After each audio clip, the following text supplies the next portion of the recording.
Alors, de quoi on va parler aujourd'hui? Eh bien, écoutez, les amis, on va parler de choses très sympathiques, comme des attentats financés par la crypto, parce que ça fait toujours plaisir de voir que notre crypto, elle sert à ça. Le mois d'octobre, Dixit Coin Tribune, c'est le Hacktober. Laisse tomber, il y a eu trop de hacks. Elon Musk a encore tweeté sur le Dodge hier, il a refait pump le bordel. Et après, on a quoi? Uniswap, 98% des tokens sont des rug pools. Ça, c'est vrai, ça, c'est vrai. J'ai participé à 2 trucs sur Uniswap, c'était des rug pools. Ok, vous avez fait des bonnes recherches, est-ce que je vois?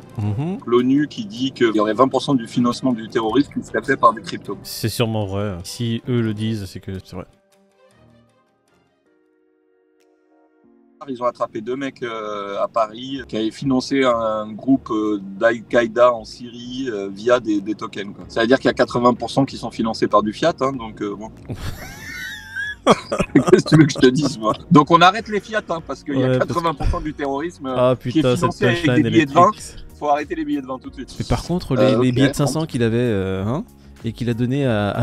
Parce que Jean ne prenait pas de l'XRP. Oui, voilà, comment on fait avec les billets de 500? On les arrête aussi? Et le virement qu'il a fait sur un compte offshore aux îles Caïmans et le compte bancaire qu'ils ont dans les paradis fiscaux, les terroristes, on fait comment avec ces comptes bancaires? Et les terroristes qui veulent se financer avec des tokens et qui se font rug pull, comment on fait? Voilà. Qu'ils ont perdu tout leur argent. Non mais c'est vrai, tout ça là, les paradis fiscaux aussi, on les arrête du coup? Ah non, mais je crois que les milliardaires, ils vont pas être contents aussi. Oh là là, arrête de parler de terrorisme financier, on parle d'un autre type de terrorisme. Ah oh là là, c'est vrai, c'est compliqué, hein. Il faudrait poser la question à l'ONU. Et j'ai envie d'enchaîner avec Peter tout de suite. Donc les 760 millions qui ont été scammés sur le mois d'octobre, il y a une partie, c'est toi ou quoi? Et apparemment, ils ont fait des études sur ce qui se passait sur la blockchain, enfin, au bout de quelques années, et ils se rendent compte que les scams prennent une place prépondérante dans l'univers blockchain. On va faire le lien avec la news Uniswap qui dit que 98% des projets qui passent sur cette plateforme sont des scams. C'est quand même beaucoup, hein. Ils ont fait une application qui s'appelle Unicrypt. En fait, ils te scannent ton projet et l'Unicrypt te dit oui, c'est un scam ou pas. Ouais, ils se basent sur la détention des tokens, sur les pools de liquidité et quitte à bloquer les fonds des créateurs pour que justement ce soit une petite sécurité pour l'utilisateur de la pool. En attendant, malgré leur outil pour détecter, ils se rendent compte que 90% c'est des scams. Les scammers sont prêts à utiliser Unicrypt, faut voir, leur font bloquer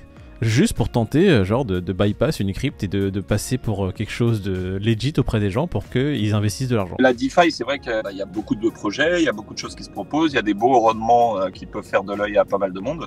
Maintenant, tout ce qui brille n'est pas or, on ne doit pas oublier de faire nos recherches. Et c'est un monde truffé de pièges, on doit être suffisamment aguerri pour faire attention à son argent et où on le met, quoi. Une news qui dit que le mois d'octobre n'a jamais été aussi peuplé de scams. Une autre news qui dit que Uniswap, 90% des projets qui passent dessus sont des scams. Et l'ONU qui dit 20% des attaques terroristes sont financées par les crypto-monnaies. Bon, comme t'as dit, Peter. Ça veut dire que 80% des attentats sont financés par du fiat, hein, donc on va arrêter les billets de 20. Les gars, si vous avez des billets de 20, vous avez intérêt de les envoyer au Café du Coin. Il y a quelques années, c'était 5% qui étaient financés par le terrorisme en crypto et qu'aujourd'hui, on a quadruplé, quoi. Si c'est fait avec du KYC, ici, à un moment donné, toutes les plateformes sont KYC, et bah ça pourra être traçable et on sera beaucoup plus simple de trouver qui envoie de l'argent et où il part, surtout où il arrive, que de la fiat, hein. La fiat, il n'y a pas de KYC. T'as des billets de 500 dans les poches, le billet de 500, il n'est pas traçable. Alors que la blockchain, si, tout est traçable. C'est un livre, tu l'ouvres. Oh, il y a des transactions bizarres. C'est parti de Belgique pour aller à Mulhouse et de Mulhouse à Kandahar. Bah voilà, tu fais le lien. Je pense que effectivement, ça devient de plus en plus urgent que de réglementer l'écosystème parce que bon, Café du Coin NCIS. On va voir. Hein. Ça sera pas une mauvaise chose les réglementations. Après, c'est la manière dont c'est fait. Et il faut bien maîtriser son sujet pour pas faire n'importe quoi parce que l'univers est tellement vaste qu'il faudrait pas que derrière ça le tue dans l'œuf. J'aime dire une phrase, c'est que oui, les crypto-monnaies financent le terrorisme, les crypto-monnaies financent la criminalité, financent tout ce qu'il y a de mal dans ce monde. Quand j'entends ça, j'ai l'impression que avant il n'y avait pas de criminalité, avant il n'y avait pas de terrorisme. Oh, avant ça n'existait pas, on vivait dans un monde sans guerre, sans rien. Oubliez de dire aussi qu'avant ça, l'électricité n'était pas gaspillée. Aujourd'hui, elle est gaspillée que par Bitcoin. Oui, c'est ça. Bitcoin, c'est important de le rappeler quand même. Les mots de toute l'humanité. C'est une nouvelle technologie, c'est quelque chose qui permet d'échanger de la valeur. Donc oui, ça va être utilisé par la criminalité, ça va être utilisé par-ci. Comme tu as dit, Peter, juste une réglementation qui est nécessaire. Il faut aussi voir les bons côtés de la chose. Tout est traçable, donc quelque part, s'ils l'utilisent, ces imbéciles et ces déchets de l'humanité, pourraient peut-être les attraper peut-être plus rapidement grâce à ça. On va parler de gens qui ont beaucoup d'oseille, on va parler d'Elon Musk, hein. Elon Musk qui a fait encore un petit tweet. Regardez-moi ce petit Shiba Inu avec un t-shirt. Hop là, un t-shirt Twitter. Mets-nous ça. Et suite à cela, bah écoute, un petit spike. Là, vous le voyez ici, hein. 1 million de likes, hein, la photo. Hein. Ouais, bah écoute, hier. Ça veut dire qu'il y a beaucoup de gens qui sont investis sur le Dogecoin, hein. C'est une communauté, comme la Shibarmi. Et il n'y a pas que le Doge, hein. Il y en a quelques-unes qui ont monté. J'ai vu ta photo, je vais la montrer. Alors écoute, il y a quoi? Il y a le Floki qui a pris 16%, il y a le Dogecoin qui a pris 10%. Bon, le Dogecoin qui avait déjà triplé, donc il peut pas non plus prendre 130% encore une fois. En fait, tous ceux qui ont une tête de chien ont pris quelques pourcents dans la gueule. Non, pas tous ceux, hein, parce qu'il en reste 500 hein, des tokens avec des têtes de chien. C'est du King Shib et il est pas dans la liste, alors je comprends pas. Oui, moi aussi j'ai du King Shib, je les ai achetés avec l'oseille que tu m'avais envoyé pour mon anniversaire. D'ailleurs, je t'en remercie. Désolé. Je croyais que tu avais acheté du iOS avec, espèce d'escroc. Non. Ah non, ah oui, c'est vrai, t'as raison. Du King Shib, ouais, je me suis dit, t'as investi sur le King Shib, j'ai investi aussi sur le King Shib. Comme ça, si on doit devenir riche, on devient riche ensemble. Ah, écoute, au moins on aura fait quelque chose ensemble. Dans la pauvreté, ça fait plaisir. Elon Musk, il continue à faire son Elon Musk. C'est un être humain, il n'en a rien à foutre d'être milliardaire. Dès qu'il a envie de faire quelque chose, il le fait. Et c'est ça que j'aime bien chez lui. C'est que, en fait, c'est un mec comme toi et moi qui a un téléphone et Twitter. Il a envie d'écrire quelque chose sur Twitter, il l'écrit. Il attend pas que ses publicistes, ses PR, ils arrivent et disent "No, Elon, tu ne peux pas faire ça." Surtout qu'il avait déjà eu des histoires, lui, à cause de ça, de faire pump le Dodge et tout. Il y a des gens déjà qui se sont attaqués. Si j'ai souvenir, alors les gars, vous allez me corriger en commentaire, mais je crois que la secte lui était déjà tombée dessus. Il n'avait pas de droit de faire certains tweets sur sa boîte Tesla. C'était considéré comme une manipulation de cours. Il devait faire appel à ses avocats avant de faire un tweet, ce qu'il a jamais fait. Il en a rien à foutre. Mais c'est ça que j'aime, ce mec-là. Il en a rien à foutre. Qu'est-ce que tu vas faire? Il est là, il dit écoute, j'ai un téléphone dans la main, hein, je suis prêt à tout. Il y en avait un autre qui était déterminé comme lui, qui relisait pas ses tweets, c'était Trump. Hein. Il doit être content que Elon ait repris Twitter, vu que la meuf qui s'occupait de la modération, bah elle s'est fait lourder direct. Hein. Ça va être marrant quelques semaines avec Elon à la tête de Twitter. On va voir si Twitter tombe dans les bas-fonds ou si ça va devenir meilleur. On verra bien. T'avais mis une dernière photo qui était assez intéressante, qui montrait, voilà, ils vont la voir, je vais la mettre en grand. Messieurs, dames, les amis, ça c'est la photo de certains projets, comme Bitcoin, Ethereum, XRP, à la même date l'année dernière, au 31 octobre 2021. Pour Halloween. Pour Halloween. Alors, on avait un Bitcoin à 61 000 $. Ouh là là! Oh putain! Un Ethereum à 4000, plus de 4000, on était à 4300. XRP, salut les gars, hein? XRP, on en a parlé hier.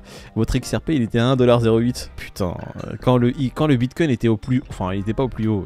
Son ATH presque, était presque au plus haut. Passé, ouais, quand le Bitcoin était presque au plus haut, XRP était à 1,08$. Bon, il était dans la sauce, dans la tourmente. Il y avait le procès, comme on en a parlé hier, qui était en cours.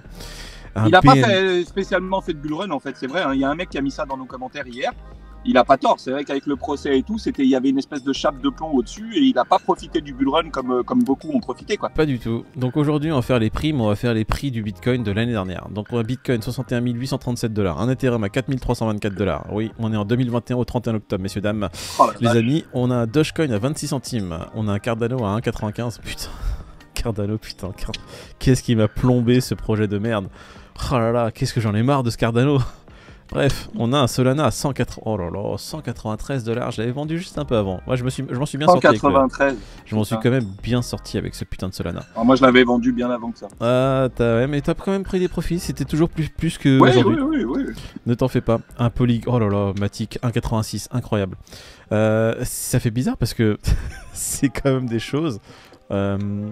Ouais, ça fait bizarre de revoir ces prix. C'est des choses qui sont l'impression que c'était dans la métaverse ces prix-là. C'était pas dans le monde réel. Multiverse, pas la métaverse, le multivers. Ouais, le multiverse. J'ai l'impression qu'il y a Thanos qui est arrivé, il a fait. Et je me suis retrouvé dans une autre. Voilà, ça y est. Polkadot 42. Oh là là, Polkadot 42 $. Qu'est-ce que ça me fait mal au cœur de voir ces prix. Je te jure, incroyable. Pourquoi tu m'as envoyé cette photo, Peter? Bref. Bah parce qu'elle était tellement marquante à 2 jours près d'Halloween que je me suis dit putain on a déjà oublié que l'année dernière on avait ces prix là quoi. Ouais, bah écoute, c'est très sympa à toi d'avoir mis cette putain de photo, ça rappelle de bons souvenirs et ça fait aussi...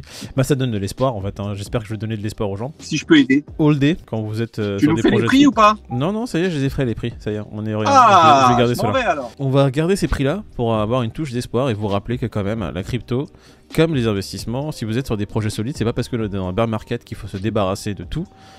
C'est de l'argent c'est de l'argent dont vous n'avez pas besoin qu'il faut investir pour pouvoir justement profiter des bear markets, ne pas perdre de l'argent en bear market en prenant ses pertes. Mais non, si c'est du long terme, il faut les garder. Et on est en période d'accumulation parce que normalement, si tout va bien et dans la logique des choses, le prochain bull run, on devrait exploser ces prix-là. Donc si vous avez acheté Bitcoin... s'il y a d'autres cryptos dont vous croyez plus ou qu'elle a pris une telle grosse claque là avec ce bear que vous vous dites ce projet-là il touchera jamais son ATH à nouveau, bon, bah, lissez-le peut-être un petit peu là en rachetant un petit peu, histoire de lisser votre prix d'entrée. Et puis derrière, quand tout repartira à la hausse, bah, débarrassez-vous-en à break-even, vu que votre prix de revient aura descendu. Bah, derrière, vous vous en débarrassez si vous y croyez plus, quoi. Et au moins, vous n'aurez pas trop perdu d'oseille, on va dire. Tout à fait. On va se quitter sur ces bonnes notes bien sages. Voilà, faites ce que je dis et faites pas ce que je fais. N'achetez pas de King Shib, hein, attention. Ça rend pauvre. C'est mal. Allez, bonne journée à tous, à demain l'équipe.